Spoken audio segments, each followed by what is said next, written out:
tal? ¿Cómo están? Buenas noches. Ok, a ver, un poco para comentarles, la idea es conversar acerca de algunas NIF. Obviamente forman el lenguaje contable universal. Ya todos sabemos que en Perú y en gran parte del mundo las empresas utilizan las IFRS, por sus siglas en inglés, o las NIF, para la preparación y presentación de los estados financieros, con el objetivo de que los estados financieros, primero, sean comparables entre el mismo periodo, en los estados financieros del mismo periodo, también para que sean comparables con otros estados financieros de otras compañías del mismo sector, y por último, para que sean comparables con otros estados financieros de diferentes sectores o que tienen diferentes formas de hacer negocio. ¿Cuál es el objetivo? El objetivo es que una persona que está en Perú, una persona que está en Alemania, una persona que esté en China, pueda coger un estado financiero y pueda leerlo e interpretarlo, tomando en consideración que está estructurado y está presentado bajo las mismas reglas de juego. Es decir, que las diferentes transacciones financieras que se dan en el mundo de los negocios se están registrando de la misma manera en dichos países, con el objetivo de hacerlo uniforme y comparable, ¿no? Este es el big picture, lo más importante o la premisa más importante por la cual existen las IFRS, ¿no? Algunos de ustedes no se acordarán, algunos de nosotros sí, pero por ejemplo, hasta el 2011, hacia atrás, Perú tenía Perú Gap, Chile tenía Chile Gap, Colombia tenía Colombian Gap, y obviamente cada una de ellas tenía una diferencia y no se presentaban de manera similar, es decir, los estados financieros no eran uniformes, lo cual generaba que sea muy difícil poder tomar una decisión como inversor o como stakeholder, ya sea cliente, proveedor, trabajador, etcétera, al momento de comparar una compañía u otra. Entonces, las NIF surgen como un lenguaje universal. ¿Para qué? Para que todos los que tenemos un mínimo conocimiento de negocio y conocemos la dinámica contable y conocemos cómo se deben registrar las transacciones financieras, podamos leer y podamos interpretar un estado financiero. ¿De acuerdo? Esa es la premisa general. Ahora, bueno, no son tan buenas noticias, ni tampoco son tan malas, pero vamos a hablar un poco del contexto actual en el Perú, que como ustedes bien saben, porque me imagino que al estar dentro del mundo de los negocios, siempre revisan y están evaluando cómo va el movimiento del Perú. Hoy no traigo tan buenas noticias, pero tampoco traigo situaciones complicadas como la que vivimos hace, ya van a ser 3 años, cuando empezó la pandemia, ¿no? Entonces, estamos en una situación intermedia, esperamos que las cosas comiencen a mejorar, pero no estamos en un contexto boyante o no estamos en un contexto eh, bueno, en el cual la economía del Perú está creciendo y eso se nota en las diferentes situaciones que vamos a mencionar en un ratito. Y en base a ello, he traído a colación algunas normas que vamos a conversar, su aplicación por el mismo hecho de que cuando hay problemas y cuando la situación no va de la mejor manera, tenemos que tomar previsión y tenemos que registrar las transacciones financieras, porque el objetivo de la norma es ponerse en todas las posiciones para poder registrarlas de una manera adecuada, tomando en consideración si es que voy a tener la recuperabilidad o no voy a tener la recuperabilidad, por ejemplo, de mis activos de larga duración o de mis activos de corta duración, en este caso un poco de inventarios, el tema de cómo debo registrar los ingresos y si es que voy a tener algún impacto o va a tener algún impacto esta situación o este contexto actual, el tema de estados financieros consolidados y cerrando un poquito el tema de arrendamientos, ¿no? Que ya tiene varios años de vigencia en el Perú y en el mundo. ¿Cómo está el Perú?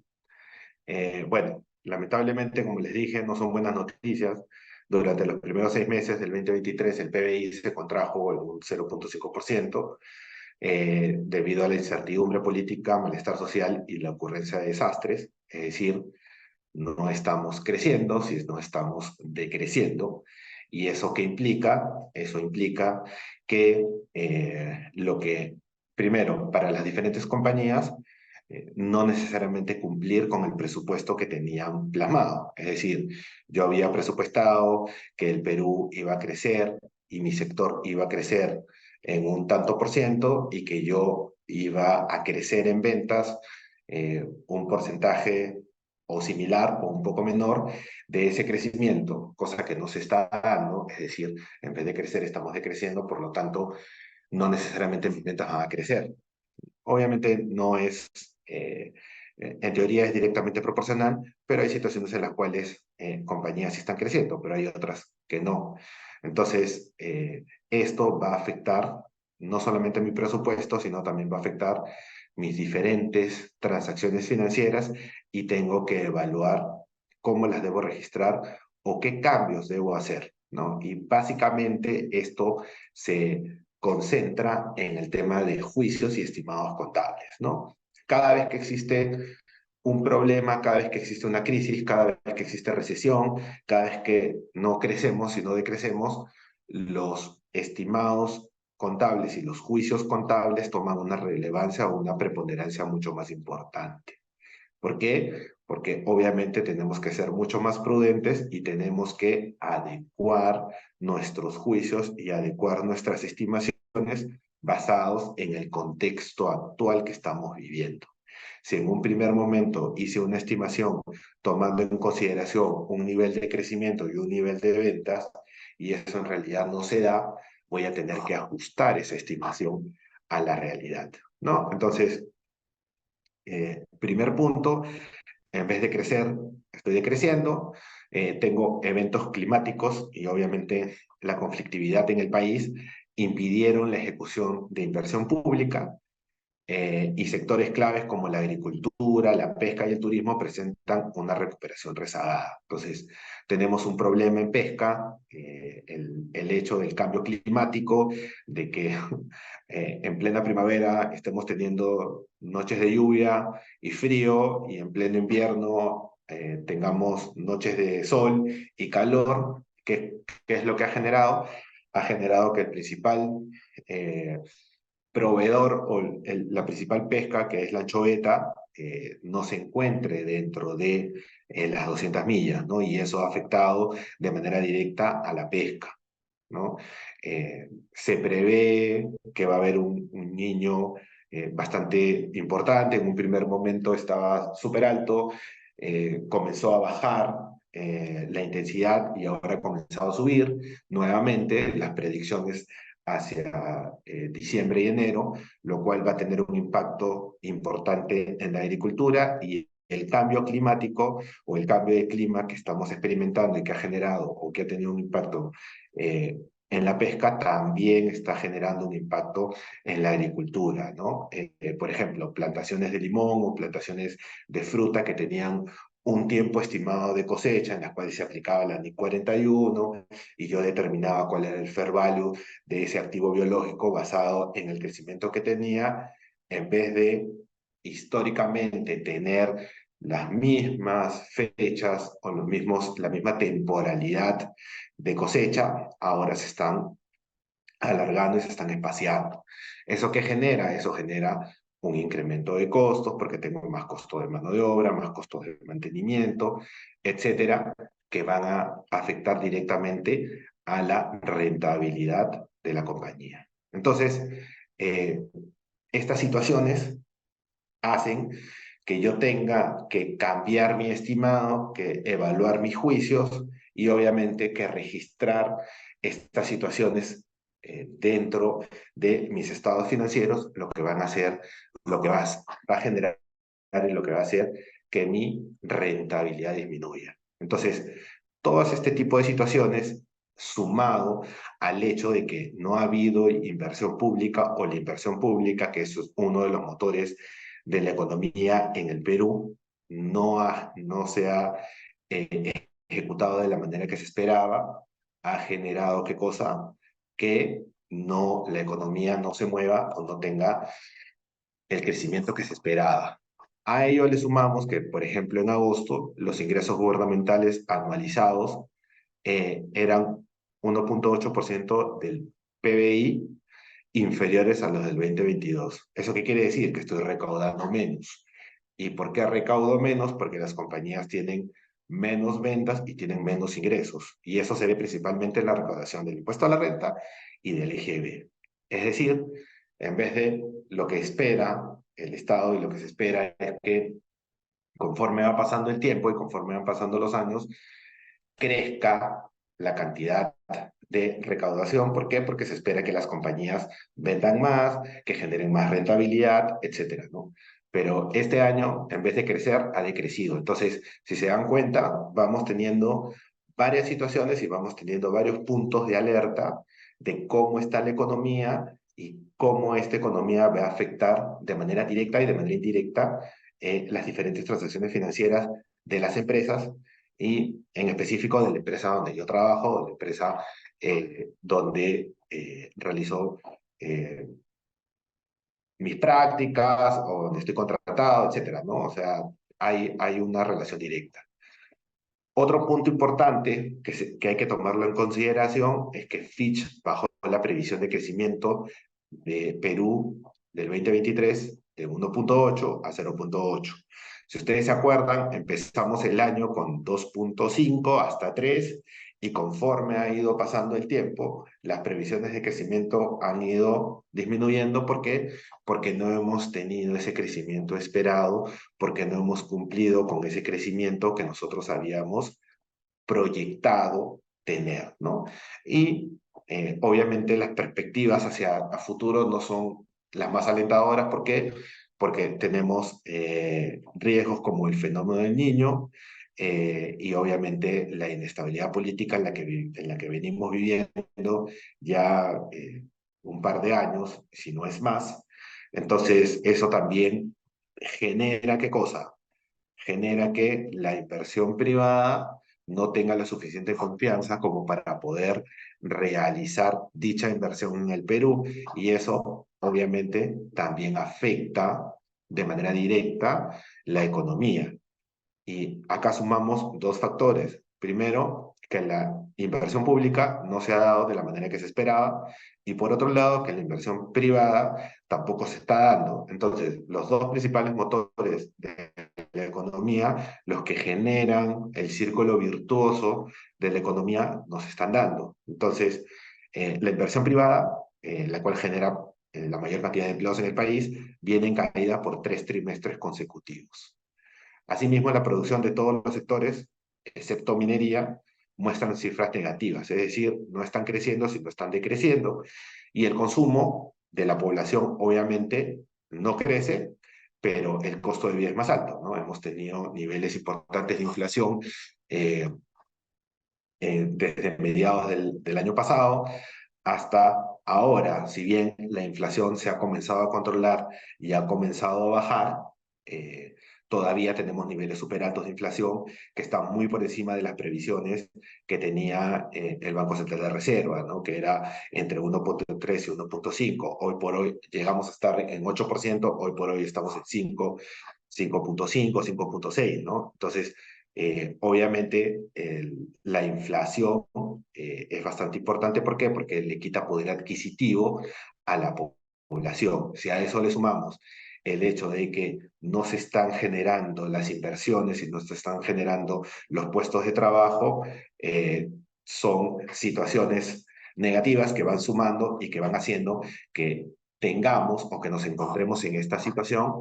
Es decir, en este momento nos encontramos en una recesión, ¿no? Ya hemos tenido 3 meses de decrecimiento, con lo cual ya hemos entrado a recesión. Esperamos que esta dure lo menos posible y salir, pero ese es el contexto actual. Tomando en consideración que ya estamos noviembre y nos quedan 2 meses para el cierre fiscal del año, tenemos que tomar este contexto para poder hacer nuestra evaluación de nuestros estimados contables y de nuestros juicios contables para poder realizar nuestros estados financieros. Entonces, sí quería conversar un poco sobre este tema porque me parece importante. Siempre tenemos que tomar en consideración no solamente los factores internos que afectan la operatividad de la compañía, basado en cuál sea el giro del negocio, ¿no? Ya sea industrial, construcción, pesca, agricultura, etcétera, sino también tenemos que tomar en consideración los factores externos. ¿Por qué? Porque estos factores externos nos van a impactar de eh, más temprano que tarde la operatividad de la compañía. Acuérdense que nosotros no somos una isla, o las compañías no son una isla y no viven de manera independiente. Realizan transacciones financieras dentro del mundo de los negocios y dentro de una economía. El único sector que no se ha visto impactado es la minería, pero es por el incremento importante del precio de los commodities, del precio de los metales, ¿no? Entonces, ahí también tenemos otro problema porque acuérdense que de acuerdo a la NIF 6, lo que es minería tiene tres momentos importantes, ¿no? La etapa de exploración, la etapa de desarrollo y la etapa de explotación. Entonces, para que nosotros podamos tener explotación y podamos producir, extraer y vender el mineral, tenemos que tener exploración minera, cosa que en los últimos años no se están dando. Entonces, eso va a tener un impacto, no hoy, pero va a tener un impacto en el mediano y en el largo plazo. ¿Por qué? Porque los diferentes canteras que tenemos y los minerales que tenemos, las reservas van a comenzar a utilizarse, o se van a comenzar a acabar, porque nosotros comenzamos a explotarlas. Entonces, la idea siempre es, así como explotamos, invertimos en exploración para poder tener y encontrar nuevas reservas y con esas nuevas reservas mantener un nivel de explotación de mineral que genere el ingreso que nosotros esperamos, porque acuérdense que no solamente genera un ingreso de manera directa a través de las personas que trabajan en la mina, sino también a través de los puestos de trabajo indirectos que se generan y también por la recaudación de impuestos que se va dando, ¿no? Entonces, nosotros somos un país netamente minero, la minería es la que nos mueve la aguja cuando la minería está bien. Si la minería no estuviera bien, en este momento estaríamos en una situación bastante complicada. La minería lo que ha hecho es atenuar esa disminución de los otros sectores y generar un neto, lo cual esperemos que se mantenga y que los demás sectores comiencen a dinamizarse nuevamente, ¿no? Entonces, dicho esto, y encontrarnos en este contexto, eh, comenzamos a ver primero la NIF 15, que son los ingresos por actividades ordinarias, ¿no? Entonces, el ingreso es fundamental para entender el desempeño de una entidad y es el punto de partida al calcular la ganancia o la pérdida, ¿no? Entonces, ¿qué es lo que se espera? Lo que se espera es vender más y que no solamente venda más, sino que esa venta me genere mayor rentabilidad, con lo cual voy a tener mayor ganancia, ¿no? O sea, no solamente es vender más, sino es vender más y mantener mis costos como para que yo pueda tener una mayor ganancia. Entonces, ¿qué es lo que me dice la NIF 15 o de qué trata la NIF 15? La NIF 15 lo que nos dice es, oye, ¿sabes qué? Para el cálculo o para el registro de los ingresos, yo tengo que cumplir con 5 pasos, ¿no? Esos son los 5 pasos para yo poder registrar el ingreso. A ver, vamos a ponerlo en un ejemplo práctico. Imagínense que ustedes son una empresa que vende ascensores. Entonces, yo cuando voy a vender el ascensor, vendo el ascensor como obra, como fierro, vendo el servicio de instalación y vendo el mantenimiento por un año, ¿no? Entonces, yo cuando viene una constructora, imaginemos una empresa que hace edificios multifamiliares, me dice, ¿sabes qué? Iván, mi banco de asociados, necesito 3 ascensores. Ok. Yo cotizo los tres ascensores y le digo, ya sabes qué, yo te voy a vender cada ascensor a $100.000, ya, póngamele un número. Entonces, obviamente yo firmo un contrato, ¿no? Entonces, estoy cumpliendo con el primer paso de la NIF 15 que me dice identificar el contrato. Ahora, no necesariamente los contratos siempre van a ser eh, contratos físicos y contratos firmados. Existen algunas prácticas normales del mercado en las cuales no necesitas tener un contrato explícito, sino tienes un contrato tácito, ¿no? ¿Por qué? Porque es una costumbre del negocio. Ahora, una vez que identifique el contrato, dentro de esta identificación del contrato también tengo que evaluar si es que la transacción que yo estoy realizando está dentro del ámbito de la NIF 15 o está dentro del ámbito de otra norma, ¿no? Por ejemplo, ¿en realidad es una venta o es un arrendamiento lo que estoy haciendo? Si es que, por más que tenga contrato, si identifico que no es una venta, sino es un arrendamiento, ya no estaría bajo el ámbito de la NIF 15, sino estaría bajo el ámbito de la NIF 16. Entonces, tengo que hacer esa evaluación cuando identifico el contrato. Segundo, siguiendo mi ejemplo, tenemos un ascensor, vendemos el ascensor, el servicio de instalación, el servicio de mantenimiento. Lo que me dice la norma es que tengo que identificar cuáles son las obligaciones de desempeño. Entonces, en este caso, yo tengo que identificar si es que existe una sola obligación de desempeño, si existen varias obligaciones de desempeño y si estas obligaciones de desempeño se dan de manera individual o si es que se dan de manera conjunta. Me explico.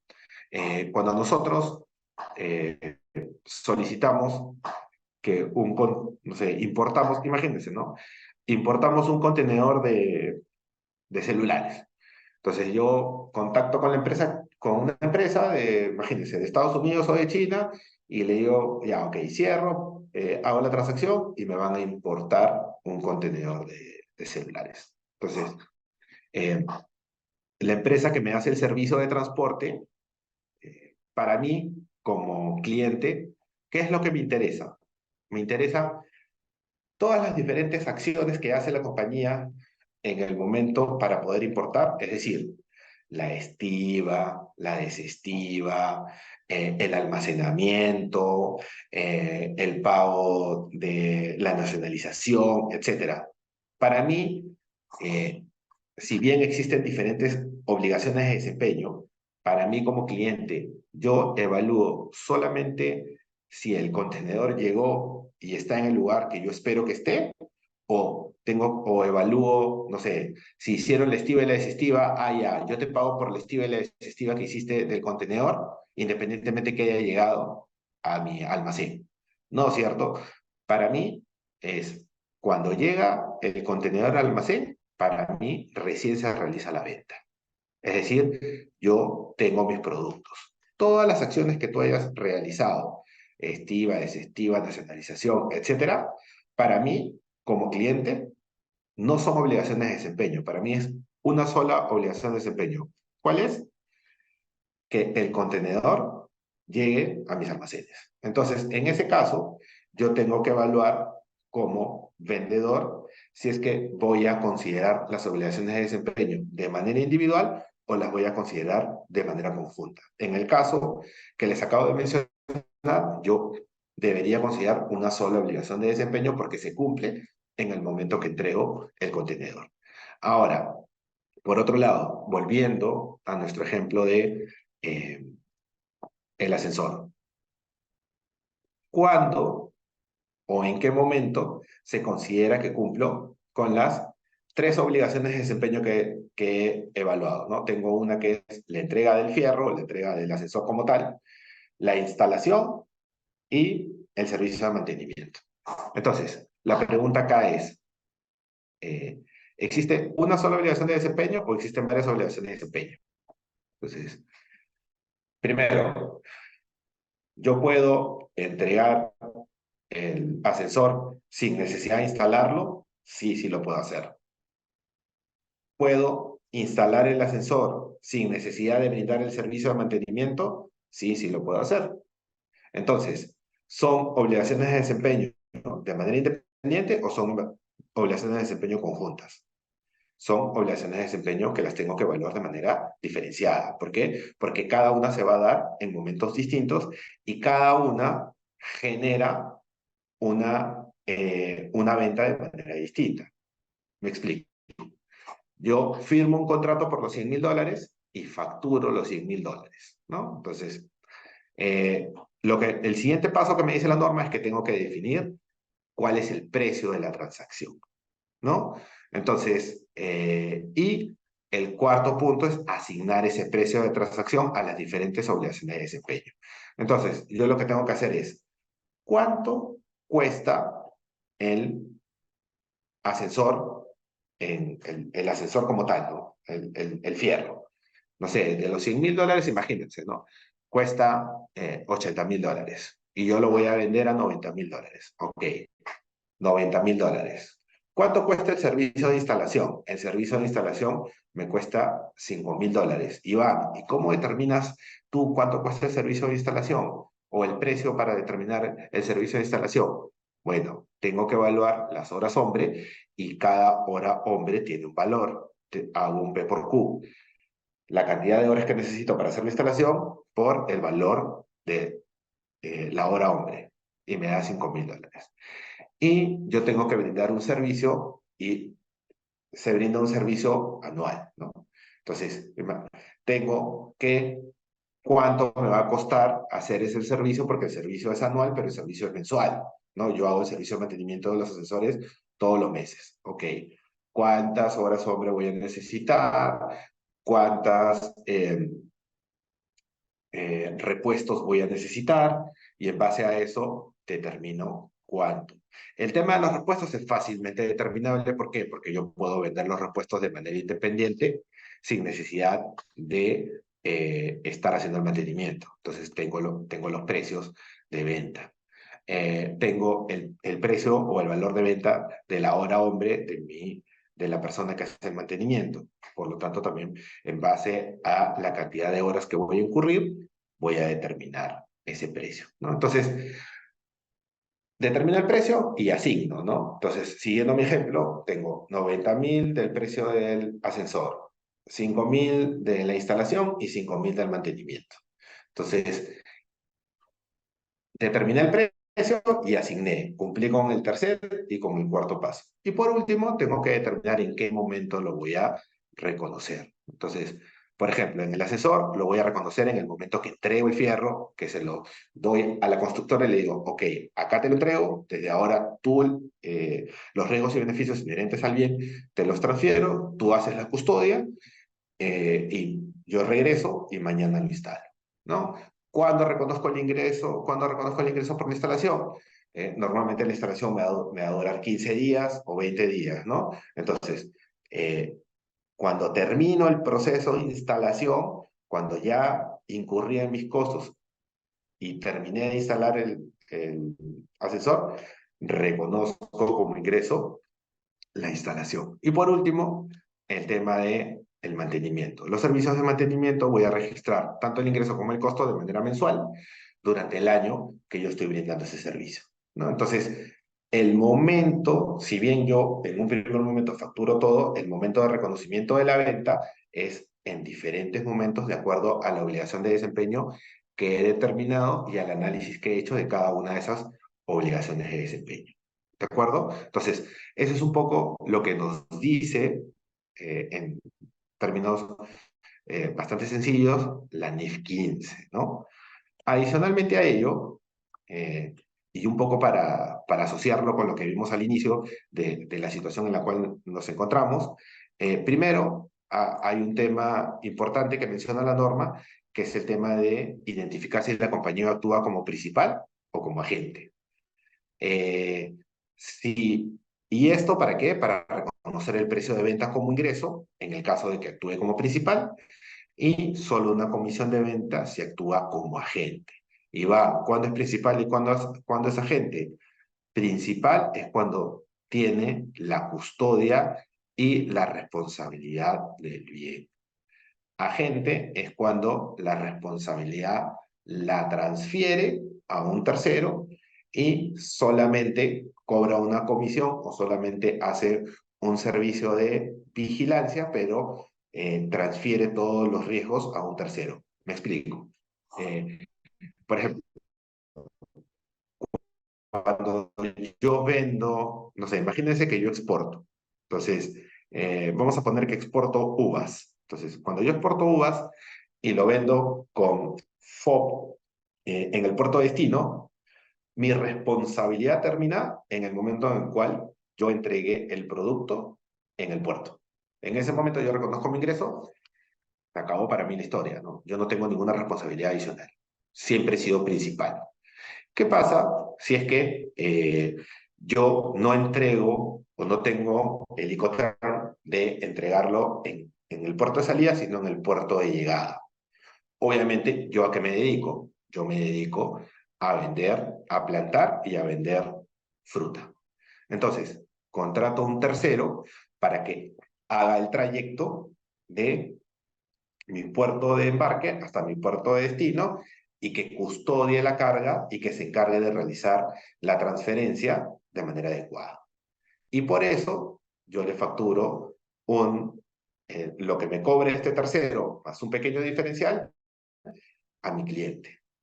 Hasta que yo dejé la fruta en el puerto de embarque, yo voy a ser principal. En el momento que transfiero al tercero para que éste tome la responsabilidad de la carga y le entregue en el puerto de destino, en ese caso yo me convierto en agente y ya no soy principal. ¿Por qué? Porque yo ya no tengo la responsabilidad del bien. La responsabilidad lo tiene un tercero. Y yo lo único que hago es monitorear que ese tercero entregue la carga en el lugar donde yo he pactado con mi cliente, que es el lugar de destino. ¿Ok? Eh, Otro punto importante de la norma es si existe algún tipo de contraprestación variable dentro del precio de la transacción. ¿Por qué? Porque la entidad debe estimar el importe utilizado, el valor esperado o el importe más probable.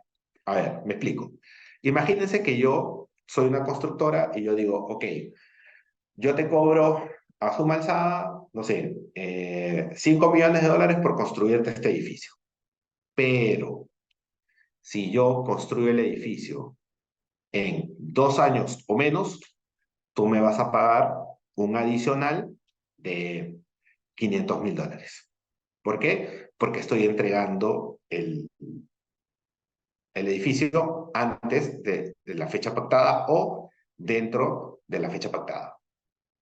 Si yo me demoro y lo entrego, no sé, 45 días después de la fecha pactada, no me vas a pagar ese monto adicional, o si lo quieren llamar, ese premio, por haber entregado el bien dentro de la fecha pactada o menos de la fecha pactada. Eso se llama contraprestación variable. ¿Por qué? Porque varía dependiendo de si cumplo o no cumplo con algún tipo de situación. Entonces, ¿qué es lo que te dice la norma? Lo que te dice la norma es, tienes que provisionarlo siempre y cuando tengas la certeza de que lo vas a cumplir. ¿Y cómo tienes la certeza de que lo vas a cumplir?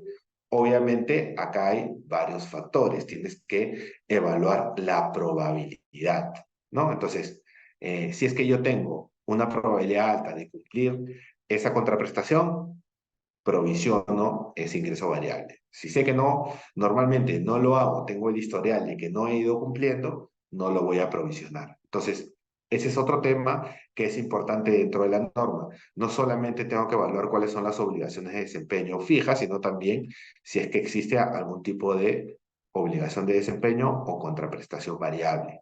Y en base a ello ya entra el juicio de la compañía, el juicio de la alta gerencia de la compañía que prepara y presenta los estados financieros para poder determinar si es que... Y por último, cerrando el tema de NIF 15, el tema de las incertidumbres, esto es un poco lo que quería hacer link con lo que vimos en la introducción, la incertidumbre generada por escenarios desfavorables en la economía de un país, ¿no? Entonces, las incertidumbres relacionadas con escenarios desfavorables podrían llevar a las entidades a modificar los contratos con sus clientes o reevaluar si es probable que reciban la contraprestación a la que tienen derecho. Entonces, cuando la situación se vuelve más compleja, cuando la situación se vuelve más complicada y tenemos mucha incertidumbre, lo que tenemos que evaluar es si es que existe algún cambio o alguna modificación de los contratos con los clientes. ¿Por qué? Porque yo pude haber registrado algún tipo de ingreso o algún tipo de ingreso diferido porque todavía no se cumplía la obligación de desempeño, que el cliente me dice, ¿sabes qué? Ya no lo necesito, ya no lo quiero, modifiquemos el contrato. Con lo cual, yo voy a tener que modificar y voy a tener que eliminar ese ingreso, porque obviamente el costo todavía no lo he incurrido. Pero yo tenía una provisión o yo tenía una proyección de que ese ingreso se iba a realizar. Entonces, ese tipo de situaciones tenemos que tomarlas en consideración cuando existen incertidumbres. Y por último, y no menos importante, que se, se tiene en la NIF 9 de manera mucho más extensa el tema de evaluar la capacidad y la intención del pago de los clientes, ¿no? Entonces, si es que yo tengo cuentas por cobrar y hemos entrado en recesión, tengo que evaluar si toda mi cartera de clientes va a seguir siendo una cartera adecuada o es que tengo que evaluar alguna situación de extender términos de pago o de cobro en este caso, o básicamente provisionar porque tengo, eh, porque el cliente al cual yo le vendí ya no tiene la misma capacidad de pago que se tenía en el momento en el cual yo le vendí, ¿no? Entonces, estas situaciones tengo que evaluarlas y tengo que revisarlas a conciencia. ¿Por qué? Porque podrían generar algún tipo de situación que va a impactar en los estados financieros, en los ingresos. Con eso terminamos el tema de ingresos. Y ahora, otro punto que quería tocarles el día de hoy, yo sé que es poco tiempo, pero estoy tratando de darles la mayor información. Eh, por ejemplo, si antes de ser vendido, nosotros sabemos dentro de la NIC 2, nosotros tenemos que hacer ¿qué cosa? La evaluación de la recuperabilidad del costo de producción o del costo de mi mercadería. Entonces, ¿cómo yo recupero lo que he invertido en la producción de una existencia o en la compra de una mercadería? Normalmente lo recupero a través de la venta, ¿no? La existencia se convierte en mi costo de venta y yo cobro, en teoría, un mayor precio que va a generarme una rentabilidad. Pero en situaciones en las cuales tenemos crisis, situaciones en las cuales podemos tener algún tipo de problema, lo que tenemos que hacer y lo que nos dice la norma es, tenemos que evaluar el valor neto de realización. Entonces, si antes de ser vendido el importe del inventario que se prevé recuperar a través de su venta, neto de los costos de venta y si es aplicable, neto de cualquier costo para terminarlo, es menor al costo del inventario de dicha fecha, el valor en libros del inventario se reduce a ese menor valor. Es decir, si yo tengo en mi inventario que, no sé, vendo mouse, tengo que mi mouse vale 100 y yo esperaba venderlo, yo esperaría venderlo a 130 y mis costos de venta son 10, mi valor neto de realización va a ser 120. Por lo tanto, yo no voy a tener problema. ¿Por qué? Porque mi BNR es mayor a mi costo. Pero, ¿qué pasa si comienza la incertidumbre, comienzan los problemas de liquidez de las personas y para poder vender tengo que bajar los precios y el costo para poder venderlo, o perdón, el precio para venderlo ya no va a ser 130, sino ahora va a ser 110. Y peor aún, mis costos de venta ya no van a ser 10, sino van a ser 15. Entonces, yo lo voy a vender a 110 menos 15 de mis costos para poder venderlo, mis costos de venta, me da un valor de 95. Pero yo en mi inventario tengo 100. Yo solamente voy a recuperar 95 cuando lo venda. ¿Qué es lo que pasa? Hoy yo sé que he perdido 5. por lo tanto tengo que disminuir mi valor, el valor de mi existencia, a 95. Y esto es un tema que tenemos que hacer siempre que hay rescisión. Cuando las cosas están bien, normalmente cuando hacemos el análisis, porque el análisis, la norma lo indica, lo tenemos que hacer todos los años, no tenemos problemas. Pero cuando la situación cambia, normalmente surgen este tipo de situaciones que hacen que tenga que registrar una pérdida hoy, ¿no? Yo me acuerdo clarísimo, una compañía que yo auditaba compró un montón de mascarillas, obviamente en el momento duro de la pandemia, ¿no? No sé, en el segundo semestre del 2020, y conforme fue pasando el tiempo, el precio de las mascarillas comenzó a bajar, comenzó a bajar, comenzó a bajar. Entonces, cuando nosotros hicimos el análisis del BNR, nos dimos con la sorpresa que la compañía tenía una pérdida no menor que tenía que registrar, porque el costo que tenía de esas mascarillas en el momento que las compró, el precio estaba súper alto, y cuando las comenzó a vender, el precio había bajado de manera considerable. Entonces, cuando se hizo el análisis de PNR, se determinó que el PNR era mucho menor al valor en libros y por lo tanto se tenía que registrar todo este gap de, de gasto para poder igualarlo, ¿no? ¿Por qué? Porque la compañía no iba a recuperar la inversión que había realizado en esas mascarillas. Ok, producto de la recesión, las compañías deben evaluar el valor de sus inventarios con el objetivo de determinar si el valor al cual lo van a realizar es mayor al costo que tienen registrados en libros, ¿no? Un poco lo que hemos estado conversando.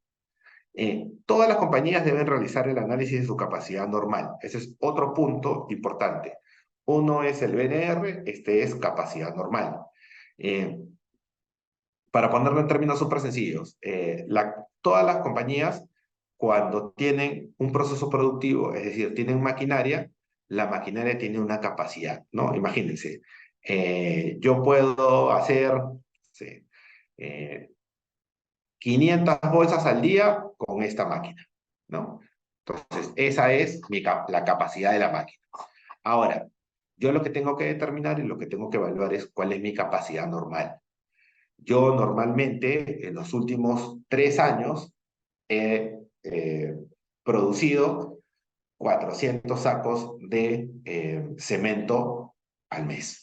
Entonces, obviamente, yo tengo mi capacidad normal es 400 sacos de cemento al mes.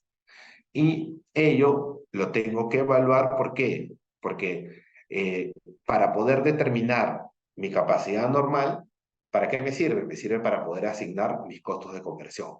¿Se acuerdan? Materia prima más mano de obra más costos indirectos de fabricación, siendo los costos de conversión la mano de obra y los costos indirectos de fabricación. ¿Correcto? Costos 1, 2 de la universidad. Entonces, yo tengo que eh, considerar mi capacidad normal. ¿Para qué? Para que cuando yo disminuya de esa capacidad normal, ese diferencial no incremente el costo de mis existencias, sino se mande al gasto de manera directa.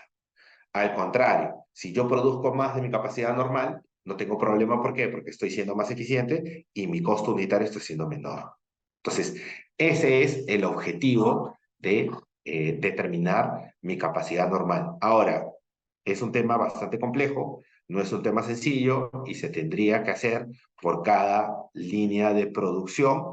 Y un poco también les hago la pregunta, ¿no? ¿Qué pasa cuando no solamente tengo un producto, sino tengo subproductos o coproductos? Entonces, ya la situación se hace un poco más compleja y el análisis es mucho más detallado, ¿no? Ok, eso es por la parte de la capacidad normal. En el caso de que los volúmenes de producción sean menores al promedio, cualquier sobrecosto no asignado será reconocido como gasto. Y bueno, y una pregunta que siempre le hago a mis alumnos es, ¿los costos de almacenamiento se consideran dentro de los costos de inventario? ¿Sí o no? ¿Qué piensan ustedes? ¿Debería considerar el costo de almacenamiento dentro del costo del inventario o dentro del costo de producción de las existencias? Y la respuesta es Depende, ¿no? En el caso de que ya tenga el producto que esté terminado y lo almaceno, ese costo no forma parte del producto. Pero si necesito almacenar parte de mi producto para que se produzca, sí. Por ejemplo, imagínense, ¿no? Cuando hacemos los licores, que se necesitan almacenar un tiempo en barrica, que se necesitan eh, eh, almacenar en los tanques, ¿no? Por ejemplo, la leche, los licores, etcétera. Esos costos de almacenamiento sí forman parte del producto porque mi producto no es un producto terminado, sino es un producto en proceso. Y ese producto en proceso necesita tener ese almacenamiento para poder llegar a ser un producto terminado. Ok. Y por último, en tema de existencias, que sí se los quería mencionar, eh, ¿se acuerdan que les dije que dentro o en el momento en el cual estamos en este contexto actual de Perú, en este contexto medio complejo, lo que va a primar son los juicios y los estimados contables? En el caso de la NIC 2, algunos juicios estimados importantes son, primero, el cálculo de la capacidad normal, que es algo de lo que hemos conversado, la asignación de los gastos generales de producción fijos, porque al final esos son los que se van a distribuir entre la cantidad de unidades que se van a producir, diferenciar entre merma normal y merma anormal. ¿Por qué? Porque una es parte del costo y otra es gasto. Tenemos que tener el análisis de la merma. Existen diferentes productos, no sé, por ejemplo, cuando se hacen cajas y yo corto la caja, igual tiene la misma lógica de las prendas de vestir, ¿no? Yo corto tengo la tela y trato de poner las prendas de vestir de la mejor manera para que los retazos que queden sean los menores. En el caso de las cajas también, yo tengo las planchas de papel, tengo las planchas y lo que hago es tratar de poner las cajas de la mejor manera para que lo que sobre sea lo menor. Y eso se llama broque. Eso es una merma normal, porque es normal de la producción que se realiza. Yo tengo que tener por cada tonelada de papel que yo utilizo, cuánto es mi merma normal. Si sobrepasa ello, ya es una merma normal y se tiene que tratar de otra manera porque no podría formar parte de mi costo de producción. Ahora, cuando se realiza una producción simultánea, como les comenté, de varios productos, se requiere que los costos de conversión sean asignados entre los diferentes productos sobre una base consistente. ¿Quién tiene esa base consistente? Las personas de producción, ¿no? Si yo ingreso una materia prima y me salen varios productos, no sé, como en la caña de azúcar saco la melaza y saco el azúcar, tengo que determinar cuánto vale cada uno, ¿no? Y así, no sé, cuando tengo coproductos o productos que salen de manera conjunta, tengo que determinar los costos de conversión para poder asignarlos de una manera adecuada. Y por último, evaluar si el valor de los inventarios debe ser reducido a su valor neto de realización. Entonces, ahora viene el tema de la NIF 10, ¿no? Que son estados financieros consolidados. Entonces, ¿cuándo consolido? ¿Cuándo? ¿Quién consolida? ¿En qué momento se consolida? Etcétera. Eh, una subsidiaria es una entidad controlada por otra entidad llamada empresa matriz o controladora. Es decir, yo tengo a la mamá, a la controladora, que, vale la redundancia, controla a otras compañías. Estas compañías que yo controlo son las que yo tengo que consolidar. ¿De acuerdo? Entonces, en una combinación de negocios puede ser la adquisición de una subsidiaria o de un negocio que no es una entidad y por lo tanto no es una subsidiaria. Por ejemplo, puede ser la adquisición de activos de una entidad, pero no la entidad en sí misma. La NIF 3, que es combinación de negocios, nos indica o nos da las pautas de cómo debemos registrar la compra de otra compañía. Ahora, pero lo primero que tenemos que tener claro, o el primer análisis que tenemos que hacer es que vamos a comprar una compañía, es decir, vamos a comprar un negocio en marcha. En ese momento es que yo puedo determinar si al momento de comprar ese negocio en marcha o al momento de comprar esa compañía, yo tomo el control. ¿Por qué? Porque si yo tomo el control, ¿qué es lo que tengo que hacer?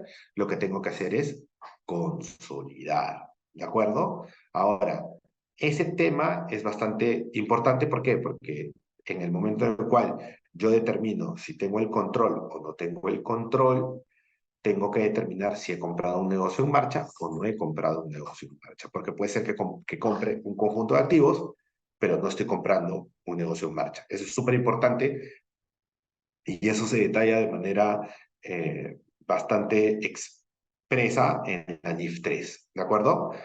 Ahora, una vez que ya tengo la seguridad de que tengo el control, entonces, una entidad que tiene subsidiarias, es decir, una matriz, debe presentar los estados financieros consolidados. La norma nos da ciertas excepciones, ¿no? Por ejemplo, si yo tengo porque pueden existir varios niveles de consolidación, si yo tengo, vamos a decir, la abuela A, la mamá B y las hijas C, D y E, yo puedo presentar el estado financiero consolidado de A sin necesidad de presentar el estado financiero consolidado de B más C, D y E. De frente puedo presentar el estado financiero consolidado de A, que incluye B, C, D y E. ¿Y eso por qué se puede hacer? Porque la norma indica que si este estado financiero intermedio no es público y el estado financiero de la abuelita es público, puede hacerse esa excepción y no puedo presentar el estado financiero consolidado intermedio, pero son ciertas excepciones. Normalmente cuando tengo una subsidiaria, tengo que presentar estados financieros consolidados. ¿De acuerdo? La norma, la NIF 10, expresamente lo indica y expresamente nos da cuáles son esas excepciones. Yo les acabo de mencionar una de ellas. Para ahora, es importante saber en qué momento puedo decidir o puedo decir que tengo control de otra compañía. ¿De acuerdo? Entonces, hasta antes de la NIF 10 se entendía por control cuando tenía el 50% más, 50% más uno de las acciones de otra compañía. Hoy por hoy, no necesariamente tengo que tener una cantidad accionaria para poder tener el control. La norma nos indica que tengo que tener o que tengo que cumplir con tres postulados. ¿Cuáles son estos postulados? Primero, tengo que identificar cuáles son las actividades relevantes que afectan el rendimiento de la entidad, ¿no? Por ejemplo, ¿cuáles son una actividad relevante? Que puedo determinar a la gerencia, que puedo determinar si es que voy a invertir en una nueva maquinaria o no, que voy a determinar si es que expando mis ventas a otro país, si es que expando mis ventas a otro sector de negocio, etcétera, ¿no? Entonces, son esas actividades relevantes que van a afectar mis rendimientos variables, es decir, mi utilidad o mi pérdida. ¿Voy a generar utilidad o voy a generar pérdida? El otro punto importante es el poder, es decir, que yo tengo que tener el poder dentro de los derechos vigentes que dan la capacidad real para dirigir las actividades relevantes. Y acá hay todo un análisis. ¿Por qué? Porque yo puedo tener el poder teniendo solamente el 35%, el 40% o el 45% de las acciones de una compañía. ¿Por qué? Porque los demás accionistas son muy dispersos y pueden tener muy poca participación o pueden tener muy pocas acciones, ¿no? Capacidad accionarial. Por lo tanto, cuando estas personas se quieran juntar, como son tan dispersas, no lo van a poder hacer y yo voy a seguir teniendo la preponderancia, voy a seguir teniendo el poder para tomar las decisiones. Entonces, a eso se refiere el poder, ¿no? Que tengo la capacidad de tomar las decisiones sobre esas actividades relevantes que van a afectar mis rendimientos variables, ¿no? Porque al final mis actividades relevantes van a generar y van a afectar los rendimientos variables a los cuales yo estoy expuesto, es decir, la utilidad o la pérdida que va a generar la compañía. ¿De acuerdo? Eso es tener control. Y para ir cerrando, me va a faltar ver una norma, pero para ir cerrando, solamente hay que tomar en consideración que para consolidar es necesario primero que las políticas contables de las compañías que van a consolidar sean uniformes, ¿de acuerdo? Ese es un tema súper importante. Y lo otro es que todas las transacciones que se realizan entre compañías del mismo grupo económico, al momento de consolidar, se eliminan, ya sea ventas que todavía no se realizan y las tengo en existencias, así como ventas de activo fijo, etcétera, que son un poco más complejas el registro y un poco más complejo el tema de cómo registrarlas y cómo eliminarlas dentro del consolidado. Eso lo vemos un poquito más a detalle cuando vemos esta norma. Y por último, cuando la matriz posee menos del 100% de las acciones de la subsidiaria, debe reconocer un interés, el interés minoritario, el interés no controlante, ¿no? Es decir, hay parte del patrimonio de la subsidiaria que no es mío, sino que es de terceros. Por ejemplo, si yo tengo el 90% de una compañía, yo tengo que generar un interés minoritario, un interés no controlante del 10% restante. ¿Por qué? Porque yo no controlo ese 10%, yo controlo el 90%, yo soy dueño del 90% de la compañía. Me gustaría bastante a muchos de ustedes verlos en el curso. Obviamente, hoy por hoy es una hora, es un tiempo bastante limitado.